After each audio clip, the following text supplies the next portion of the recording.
잠자리 동화 첫 번째. 아버지와 세 딸. 옛날 옛적에 늙은 아버지와 세 딸이 살고 있었어요. 아버지는 세 딸을 무척이나 사랑했고 정성을 다해 키웠어요. 딸들은 무럭무럭 잘 자라주었고 어느덧 시집갈 나이가 되었답니다. 큰 딸부터 차례로 시집을 보내고 혼자 남은 아버지는 늘 딸들이 잘 살고 있는지 걱정이 되었고 너무도 보고 싶었어요. 시집간 지 3년이 지나도록 딸들은 아버지를 한 번도 찾아오지 않았어요. 궁금하고 보고 싶어 참을 수가 없구만. 내가 직접 찾아가 봐야겠어. 아버지는 딸들이 보고 싶어 먼 길을 단숨에 걸어갔어요. 첫째 딸은 커다란 기와집에 하인도 아주 많은 부잣집에서 잘 살고 있었어요. 어머나 아버지, 어쩐 일로 오셨어요? 큰딸은 퉁명스러운 목소리로 말했어요. 아버지는 너무도 섭섭했어요. 왜 왔겠니? 내가 보고 싶어서 왔지. 아니요, 식구도 많은데 입이 늘었으니 걱정이 되어서요.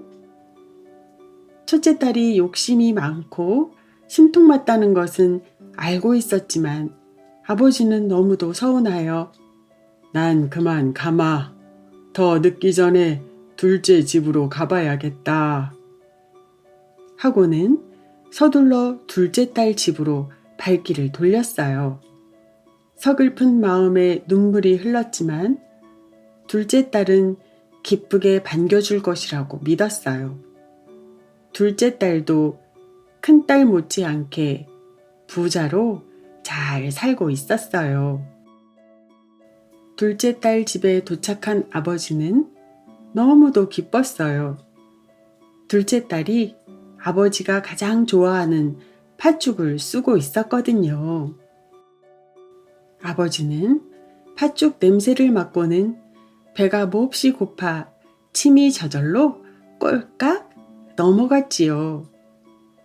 아이고 아버지, 팥이 조금밖에 없어 팥죽을 조금만 끓였는데 이 일을 어쩌지요? 그이 줄 것밖에는 없는데 요즘 살림이 어려워서. 알겠다. 팥죽이 조금밖에 없는데 어쩌겠니? 내 남편과 맛있게 실컷 먹어라. 나는 이만 갈 테니. 평소 냉정하고 차갑게만 하던 둘째 딸이었지만 집에 들어오란 말도 없이 팥죽 걱정만 하고 있는 둘째 딸이 너무도 서운한 마음에 아버지는 셋째 딸네로 가기로 했어요. 해가 지고 어둑해질 무렵 셋째 딸 집에 도착했어요. 배가 몹시 고프고 기운이 하나 없는 아버지를 보자 셋째 딸은 버선발로 뛰어나와 반겼어요. 아버지, 어서 오세요. 먼 길을 오시느라 얼마나 힘드셨어요. 초라하지만 어서 들어오세요. 제가 따뜻한 밥상을 차려올게요. 몹시도 가난하게 살고 있는 딸을 보자 아버지는 마음이 아팠어요. 하지만 밝게 웃으며 반겨주는 모습이 사랑스럽기도 했답니다. 셋째 딸은 초라하지만 정성스럽게 밥상을 준비했어요. 비록 보리밥에 된장국 하나였지만 세상에서 제일 맛있는 저녁 식사였어요. 이렇게 맛있는 밥은 세상에 태어나서 처음 먹어보는구나. 아버지, 죄송해요. 다음에는 꼭 귀한 음식으로 대접해 드릴게요. 흑흑흑흑. 셋째 딸은 계속해서 눈물을 흘리며 고개를 들지 못했어요. 집으로 돌아온 아버지는 가난하게 살고 있는 셋째 딸이 안타까워 재산을 나누어 주고 싶었어요. 하지만 욕심 많고 냉정한 첫째와 둘째 때문에 어쩔 수가 없었지요.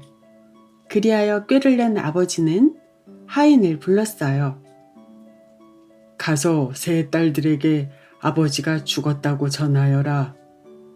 하인의 전달을 받은 세 딸들이 아버지의 집에 모였어요. 아버지, 아버지! 첫째와 둘째 딸이 소란스럽게 우는 소리를 내며 들어왔어요. 아버지, 며칠 전에 저희 집에 오셨길래 값비싼 재료들로 음식을 차려드리니 맛있게 드시더니 엉엉엉. 아버지가 가장 좋아하시는 팥죽을 대접하니 고맙다고 하시며 눈물까지 흘리시더니 엉엉엉. 이 말을 들은 셋째는 아버지 죄송해요. 저는 너무나도 초라한 밥상을 차려드렸는데 흑흑. 언니들은 좋겠수. 아버지께 최고의 음식을 대접했으니 후회는 없을 테고. 흑흑흑. 셋째 딸은 구슬프게 울며 하염없이 눈물을 흘렸어요. 그때 아버지가 갑자기 일어나 앉으며 말했어요. 뭐라고? 값비싼 재료들로 음식을 차려? 가장 좋아하는 팥죽을 대접해? 첫째 딸과 둘째 딸은 너무도 놀라 걸음아 날 살려라 하며 도망치고 말았어요. 아이고, 어머나. 셋째 딸은 아버지 품에 안겨 기쁨의 눈물을 흘렸지요. 아버지는 비록 가난하지만 진심으로 자신을 생각해주는 셋째 딸에게 재산을 나누어 주어 셋째 딸도 잘 살게 되었답니다.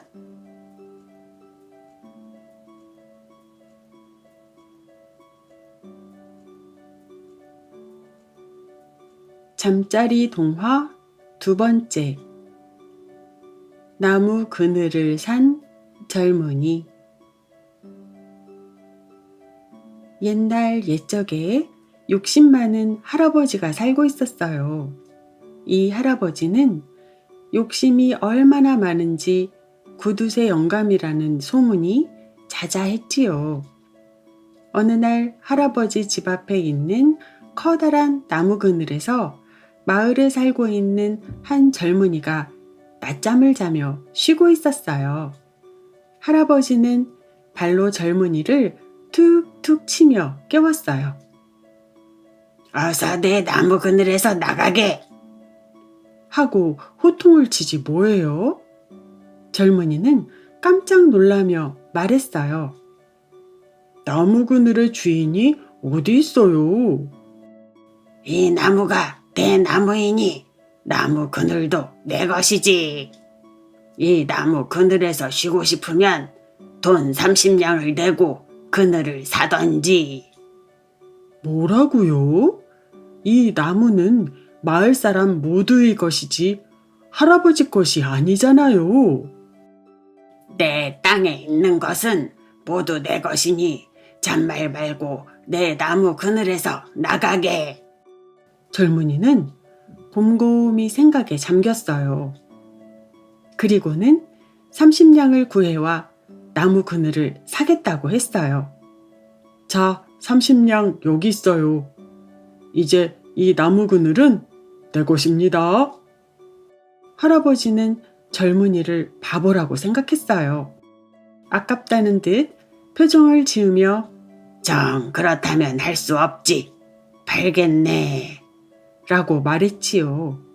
할아버지는 30냥을 받고는 기분이 너무 좋아 춤이라도 추고 싶은 심정이었어요. 며칠 후 할아버지가 멀리서 마을 사람들과 젊은이가 나무 그늘에서 쉬고 있는 모습을 보게 되었어요. 그런데 이상한 일이 벌어지고 있었어요. 젊은이가 나무 그늘에서 쉬고 있던 마을 사람들에게서 돈을 받고 있는 거예요. 할아버지는 너무도 궁금하여 젊은이에게 물었어요.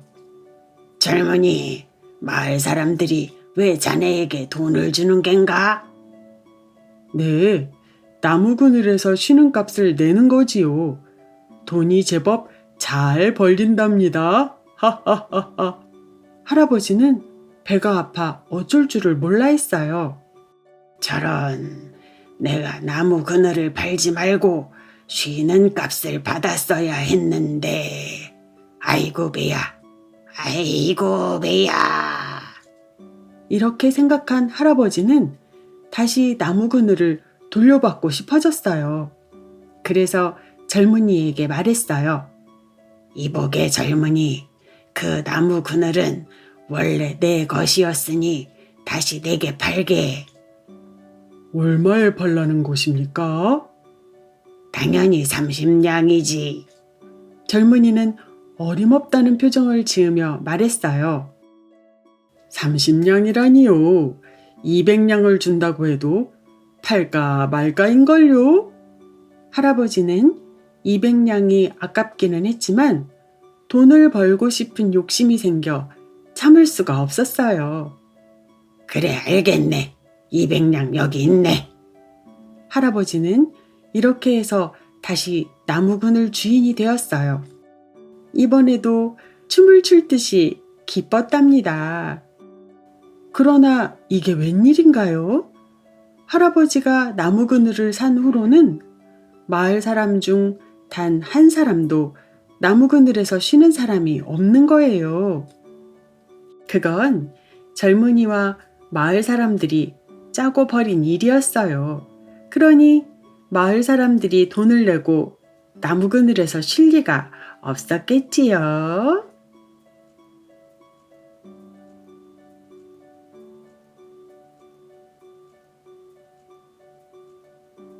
잠자리 동화 세 번째.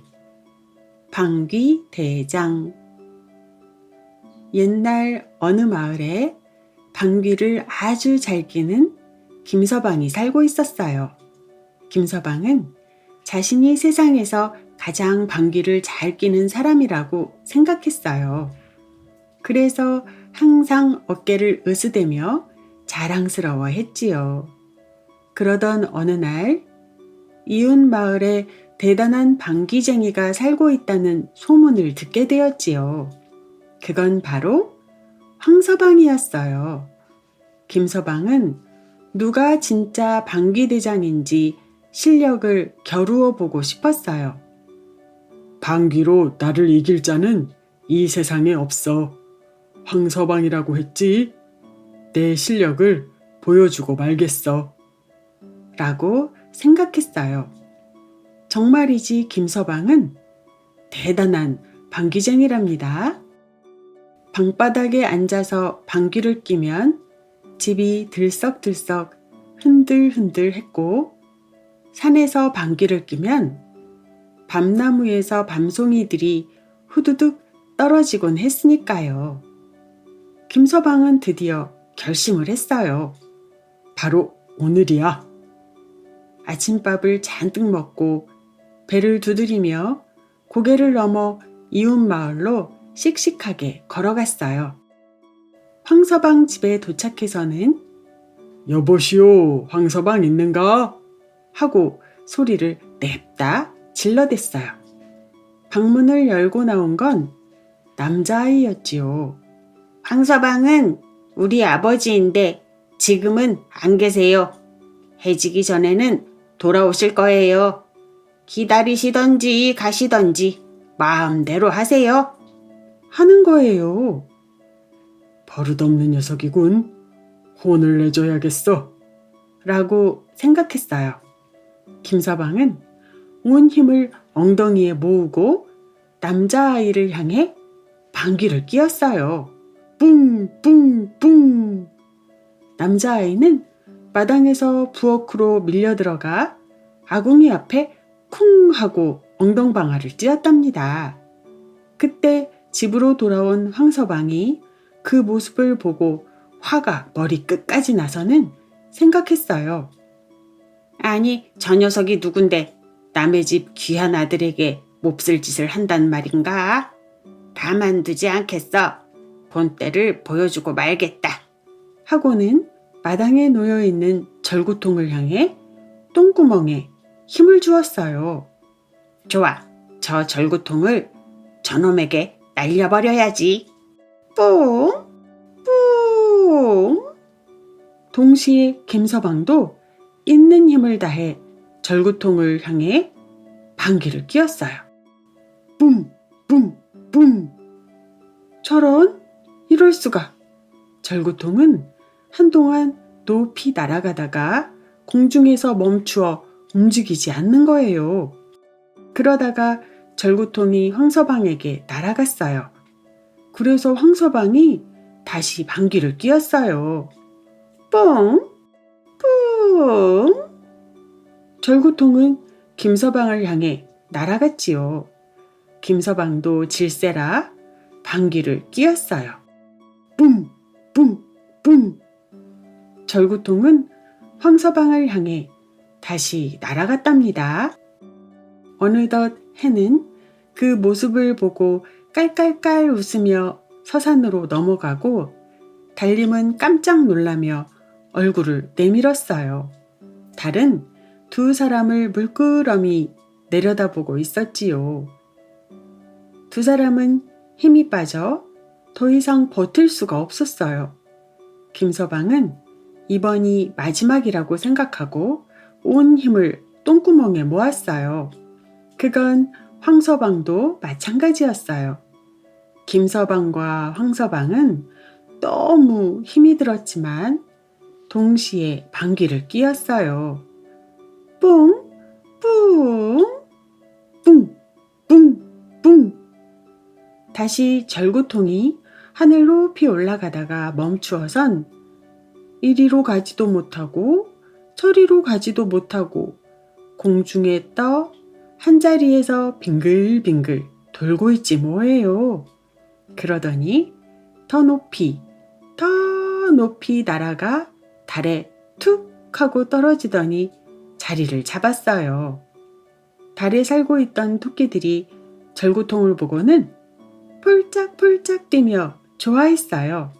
절구통이다. 우리 절구통에 떡방아를 찧어서 떡을 해먹자. 좋아, 좋아. 그 후부터 지금까지 토끼들은 달에서 떡은 먹어보지도 못하고 떡방아만 열심히 찍고 있답니다.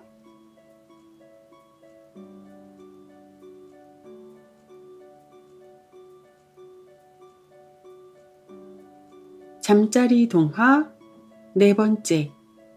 아가씨를 구한 두꺼비. 옛날 어느 마을에 병든 홀어머니와 살고 있는 마음씨 착한 아가씨가 있었어요. 따뜻한 봄날 아가씨는 개울가에서 빨래를 하고 있었어요. 빨래방망이로 빨래를 툭툭 치는 소리와 졸졸졸 물 흐르는 소리만이 들려오고 있었죠. 그때 어디선가 안녕하세요, 예쁘고 착한 아가씨 하는 소리가 들려왔어요. 옆을 보니 두꺼비 한 마리가 도와달라는 듯 아가씨를 바라보고 있는 거예요. 왜 그러고 있니? 불쌍한 두꺼비야. 엄마를 잃어버렸어요. 갈 곳도 없고 배도 고파요. 아가씨는 두꺼비가 가엾어 집으로 데리고 갔어요. 부엌에서 저녁 준비를 하고 있던 아가씨는 두꺼비를 향해 말했어요. 불쌍한 두꺼비야, 우리 집은 가난하지만 너 하나쯤은 충분히 보살펴 줄 수 있단다.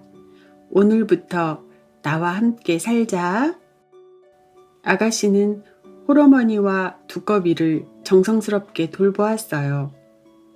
마을 잔칫집에 가서 일을 도와주기도 하고 남의 집 빨랫감도 가져다 빨래를 해주며 쌀을 얻어왔어요.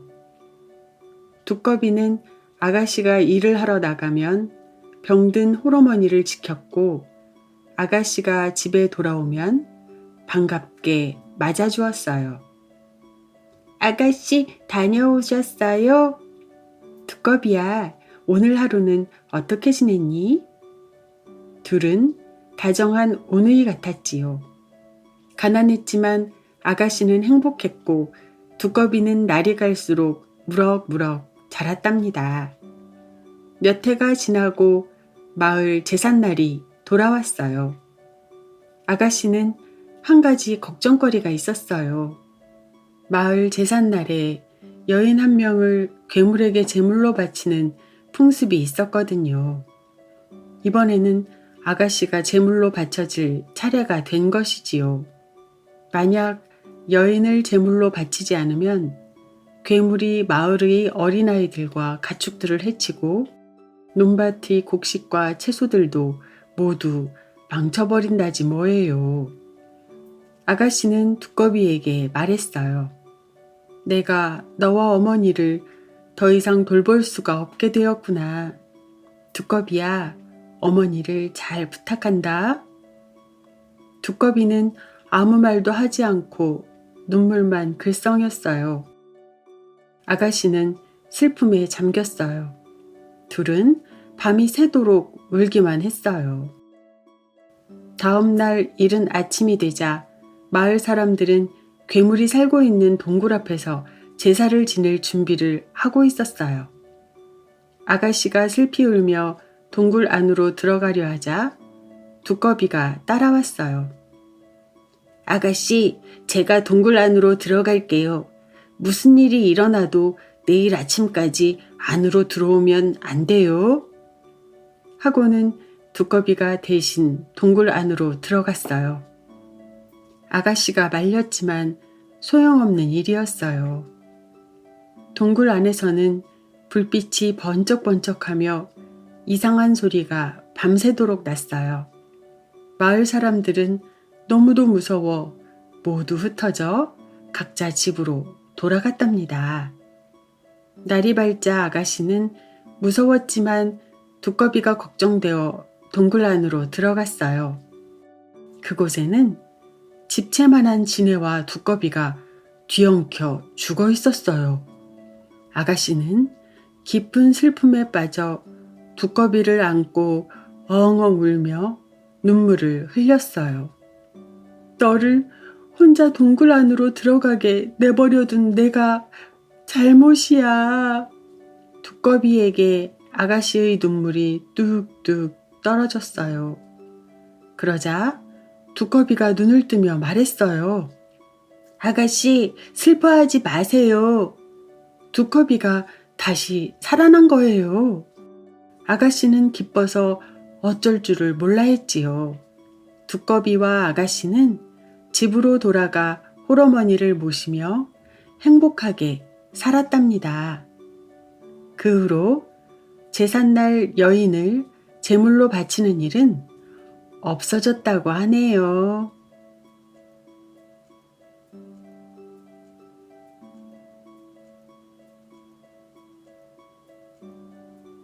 잠자리 동화 5번째. 소금 나와라 소금 소금 소금. 옛날, 아주 오랜 옛날 부잣집 대감이 살고 있었어요. 대감은 방에 들어가면 항상 문을 잠그고 아무도 들어오지 못하게 하였어요. 방 안에서 무엇을 하는지 껄껄껄 웃는 소리가 들리곤 했답니다. 그리고 대감의 집에는 어디에서도 보지 못한 보물과 음식들로 가득했지요. 대감은 항상 싱글벙글 웃으며 다녔고 화를 내는 것을 본 적이 한 번도 없었어요. 어떻게 그럴 수가 있냐고요? 그건 이유가 있었어요. 바로 무엇이든 말만 하면 나오게 하는 맷돌이 있었기 때문이지요. 어느 날 방에 들어간 대감은 또 문을 잠궜어요. 그리곤 맷돌을 꺼내 금 나와라 금 돈 나와라 돈 쌀 나와라 쌀 하며 껄껄껄 웃고 있었어요. 대감의 집에는 말더듬이 하인이 한 명 있었어요. 하인은 대감이 방에서 무엇을 하는지 너무도 궁금했어요. 그래서 몰래 대감의 방에 숨어 있다가 그 모습을 보게 되었어요. 하인은 그 이후로 맷돌이 갖고 싶어 병이 날 지경이었어요. 하루는 말더듬이 하인이 다른 하인 2명에게 이 사실을 말하고 같이 맷돌을 훔쳐 멀리 도망가자고 꼬드겼어요. 이 보게들 저 맷돌만 있으면 우리는 평생 부자로 살면서 일을 안 하고 놀기만 할 수 있다고. 다른 하인 2명 중 1명이 말했어요. 어떻게 맷돌을 대감 몰래 훔친단 말인가? 걱정 말고 내 말만 따라하면 된다네. 하며 말더듬이 하인은 음흉하게 웃었어요.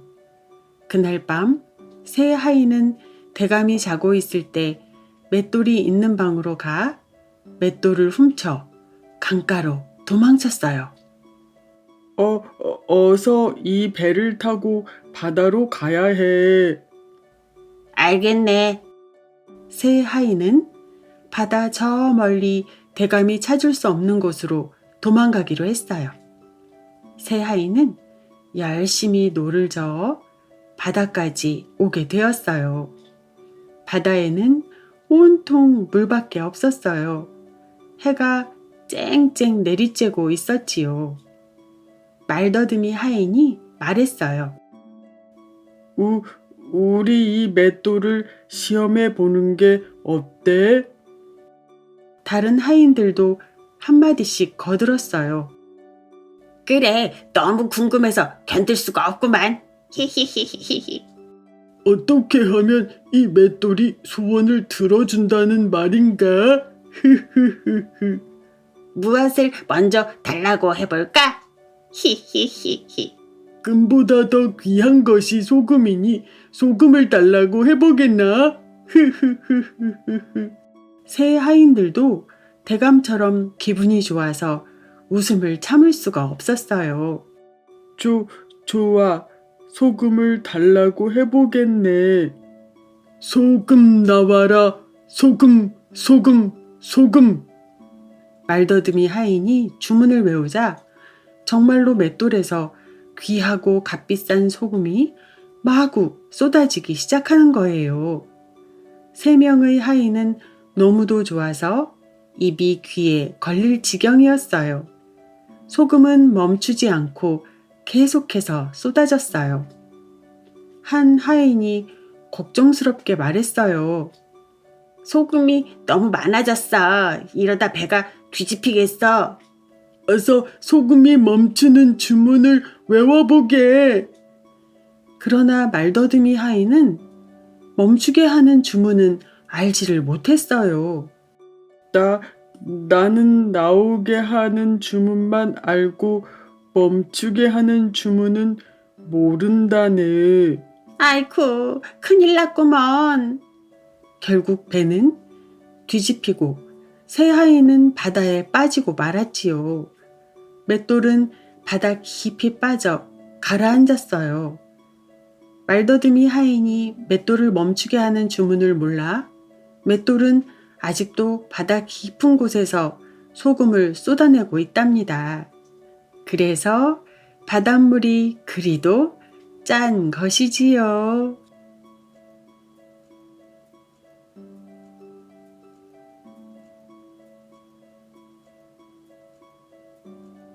잠자리 동화 6번째. 개와 고양이. 옛날 어느 마을에 마음씨 착한 할아버지와 할머니가 다정하게 살고 있었어요. 날씨 한번 좋구만. 낚시나 하러 갈까? 할아버지는 강가에 가서 낚시를 하고 있었어요. 그때 잉어 한 마리가 할아버지 낚싯대에 걸려들었지 뭐예요. 할아버지는 기분이 좋아 흥얼흥얼 노래를 부르며 낚싯대에 걸린 잉어를 들어 올렸어요.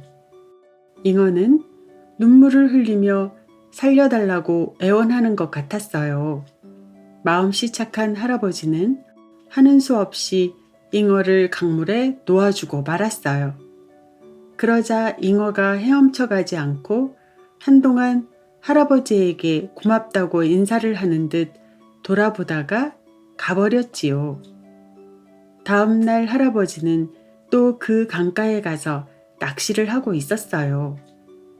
그런데 물속에서 어린 소년이 나오더니 말을 하는 거예요. 저는 어제 할아버지가 살려주신 잉어랍니다. 바닷속 용왕님의 아들이지요. 용왕님께서 보답의 인사를 하고 싶다며 할아버지를 모셔오라고 했어요. 저와 함께 용궁으로 가시지요.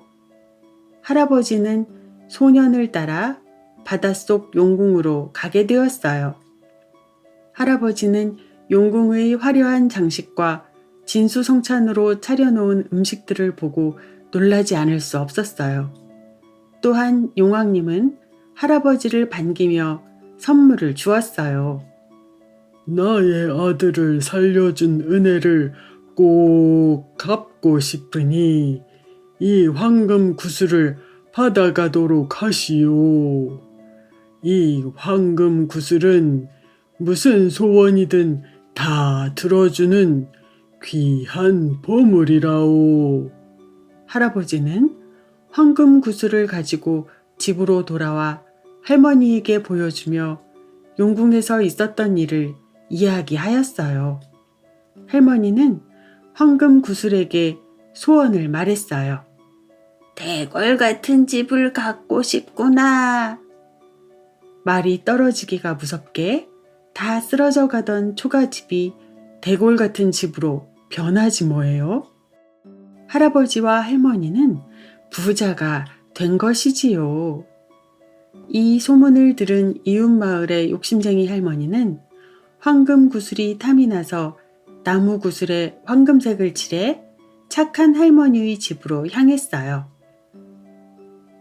어디 내 황금 구슬과 똑같이 생겼는지 궁금해서요. 혹시 보여줄 수 있을까요? 하고 욕심쟁이 할머니가 말했어요. 착한 할머니는 아무것도 모르고 황금 구슬을 보여주고 말았지요. 보세요.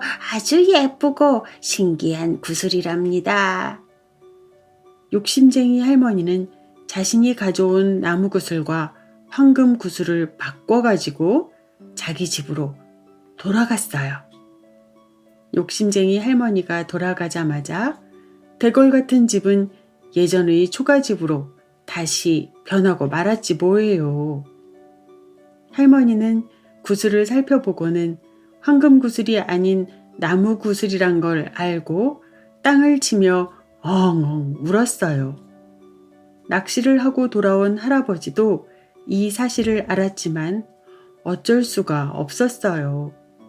그때 할아버지 집에서 살고 있던 개와 고양이가 이 모습을 보고 안타까워하며 말했어요.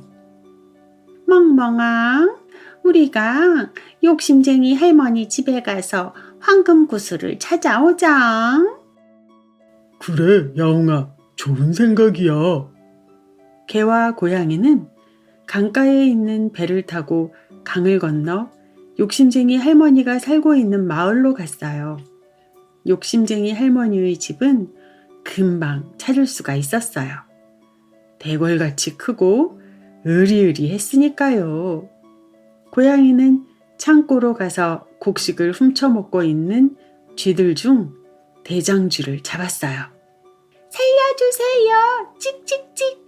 살려만 주신다면 시키는 일은 뭐든지 다 할게요. 찍찍찍. 하고 대장쥐가 말했어요. 고양이도 말했어요. 가송, 욕심쟁이 할머니가 가지고 있는 황금구슬을 찾아오너라. 그러자 대장쥐는 부하쥐에게 명령을 했고 바로 황금구슬을 찾아왔어요. 개와 고양이는 황금구슬을 가지고 강가로 갔으나 배가 없었어요. 야옹아, 내가 헤엄을 칠게. 내 등에 업혀. 알겠어. 고양이는 황금구슬을 입에 물고 개의 등에 올라탔어요. 한참을 헤엄쳐 가던 개는 구슬이 잘 있는지 너무 궁금했어요. 야옹아, 황금 구슬 잘 있니? 고양이가 대답이 없자 개는 더욱 궁금해 자꾸 물었어요. 잘 있어. 고양이가 입을 벌리자마자 구슬은 강물 속으로 빠지고 말았어요. 풍덩! 개도 고양이도 모두 잘못을 했기 때문에 누구도 원망을 할 수는 없었어요. 바닷가에서 울고 있는 개와 고양이 앞에 잉어 한 마리가 헤엄쳐 와서 구슬을 전해주고는 유유히 돌아갔어요. 황금구슬을 되찾아온 개와 고양이는 대궐 같은 집에서 할아버지와 할머니의 사랑을 듬뿍 받으며 행복하게 살 수 있게 되었어요. 그러나 이 일이 있은 이후부터 지금까지도 개와 고양이는 서로의 잘못 때문에 만나면 슬슬 피하기만 한답니다.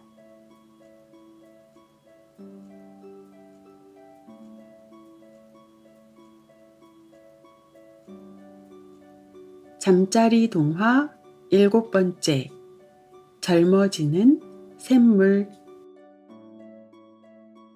옛날 어느 마을에 마음씨 좋은 할아버지와 할머니가 알콩달콩 살고 있었어요. 할아버지와 할머니는 자식이 없어 둘이서만 살고 있었답니다. 어느 날 할아버지는 나무를 하러 산속에 갔다가 다리를 다친 새를 발견하게 되었어요. 어쩌다 다리를 다쳤을꼬. 할아버지는 불쌍하다는 생각에 다리를 치료해 주었어요.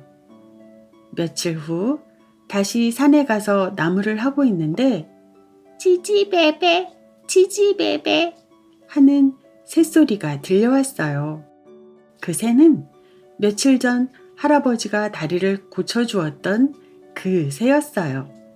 새는 할아버지의 머리 위를 빙빙 돌기 시작했어요. 마치 자기를 따라오라는 듯 말이에요. 저 새가 왜 그러는 거야? 따라오라는 말인가? 하고 생각한 할아버지는 천천히 날아가는 새를 따라갔어요. 한참을 따라가다 보니 샘물이 있는 곳까지 다다르게 되었어요. 목이 말라 참을 수가 없구나. 아이고 힘들어라. 할아버지는 너무도 목이 말라 샘물을 손으로 떠서 두 모금을 벌컥벌컥 마셨어요. 그런데 이상한 일이 벌어졌지 뭐예요? 몸에서 힘이 솟는 것 같았어요. 물을 한 모금 더 마시려고 고개를 숙이니 물에 비친 모습이 젊어져 있었어요. 할아버지가 샘물을 한 모금 더 마셨더니 이게 어찌 된 일일까요? 흰 머리도 사라지고 주름도 사라졌어요. 피부도 팽팽해져 있었고요. 젊은 청년이 되어버린 것이지요. 청년이 된 할아버지는 집으로 달려갔어요. 힘이 솟아 날아갈 것처럼 몸이 가벼웠어요. 할멈, 나를 좀 봐. 나를 알아보겠소? 할머니는 할아버지를 알아보지 못했어요. 뉘시우. 아이고 뭐니? 할머니는 털썩 주저앉으며 말했어요. 이게 어찌 된 일이에요? 당신이 맞아요? 어떻게 이리 젊어질 수가 있담? 할아버지는 자초지종을 말하고 할머니를 샘물이 있는 곳으로 데리고 갔어요.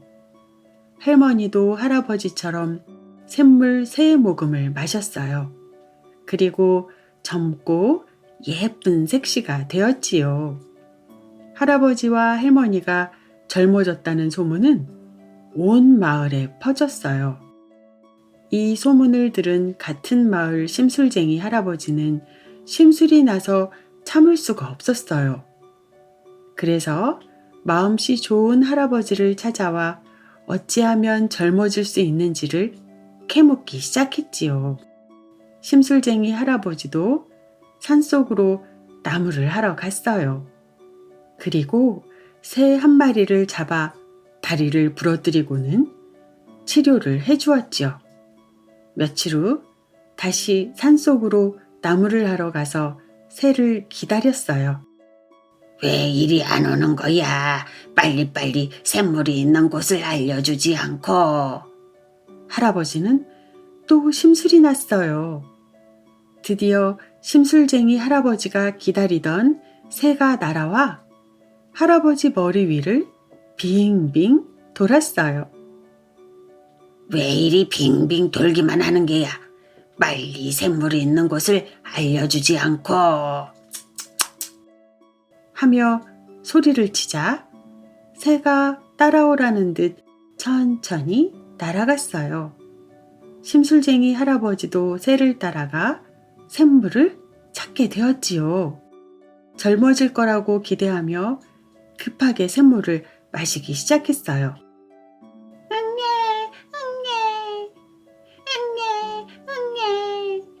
심술쟁이 할아버지는 아기가 되어버리고 말았어요. 너무 많은 양의 물을 마셨기 때문이지요.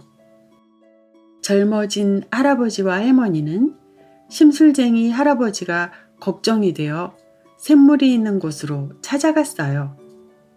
그곳에는 심술쟁이 할아버지는 없고 커다란 옷에 쌓여 있는 귀여운 아기가 울고 있는 것이었어요. 아, 심술쟁이 영감이 아기가 되었구나. 우리가 이 아기를 데리고 가서 키울까요? 그럽시다. 아기가 없던 젊어진 부부는 아기를 데리고 가 정성으로 잘 키웠답니다. 당연히 너무너무 행복하게 그리고 알콩달콩 살았겠지요.